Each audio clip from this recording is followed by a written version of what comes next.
Hello, my name is Faith Payne, and I will be discussing human and fiscal resources in higher education. The objectives of this presentation are first to examine the impact of human resources on the teaching and learning process, and second to examine the impact of fiscal resources on the teaching and learning process.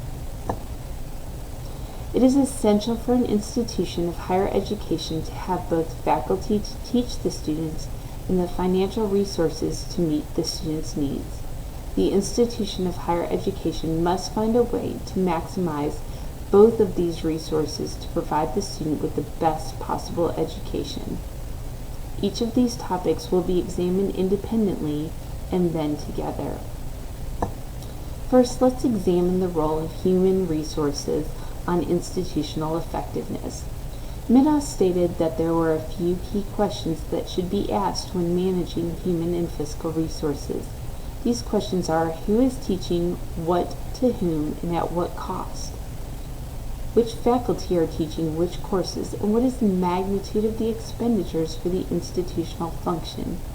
Equally important, what are the outcomes of the faculty activity? The heart of these questions are directed at the faculty member teaching the course. The faculty member has a duty to demonstrate that students are meeting learning objectives. Faculty should be told the proper way to provide documentation of the effectiveness of their instruction upon hire to the institution of higher education. Human resources should have a way of tracking this data to inform decision-making at the institution. Human resources has a duty to provide faculty members with their job description and what their expectations are at that university or college. The increased use of technology has changed the landscape of higher education. The use of technology has an impact on human resources, from faculty teaching courses online to sharing ideas from research. Institutions of higher education that have distance education programs will employ faculty members and other key support staff that are not located on the central campus or even in the same state as the institution of higher education. Human resources has the same duty to provide faculty with appropriate resources and track data on course effectiveness, courses taught by each faculty member, and costs of running the course, whether the faculty member is on campus or at a distance. Next, let's examine fiscal resources. The funding in higher education has been in decline over the last several years, decades. Institutions of higher education must make decisions about the best use of their financial resources. It is not possible for institutions of higher education to continuously raise the price of tuition in order to fund programs. Students and parents closely examine the cost versus benefit ratio when choosing an institution of higher education. So what can an institution of higher education do to remain fiscally responsible and deliver a high-quality education? Meadows provides the example of the University of Delaware as a university that examined the best way to control costs and make sure that they provided the best education while maintaining their high standards.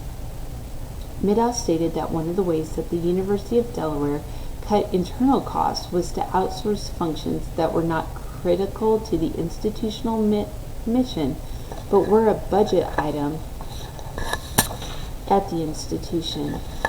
Meadows stated that another method of evaluating expenditures was to increase the use of technology to eliminate the need for clerical workers to file paper forms at the University of Delaware. The next step was for the Office of Institutional Research to develop a metric for examining each course and determining what courses and programs should continue to run and what courses should be eliminated. The metric took into account the number of graduates, the number of students, and the profitability of the course. It also took into account the number of majors that were from each program.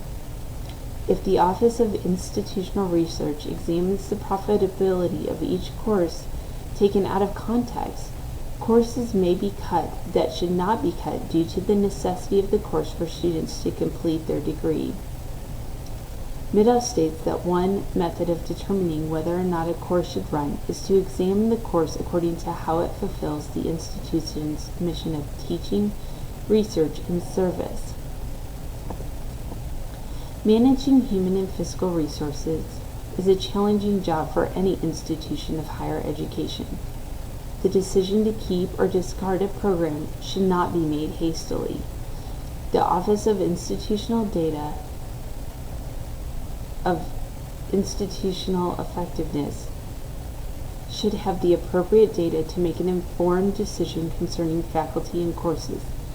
The data related to human and physical resources should be transparent to provide appropriate decision making. These are the resources that I used in preparing this presentation.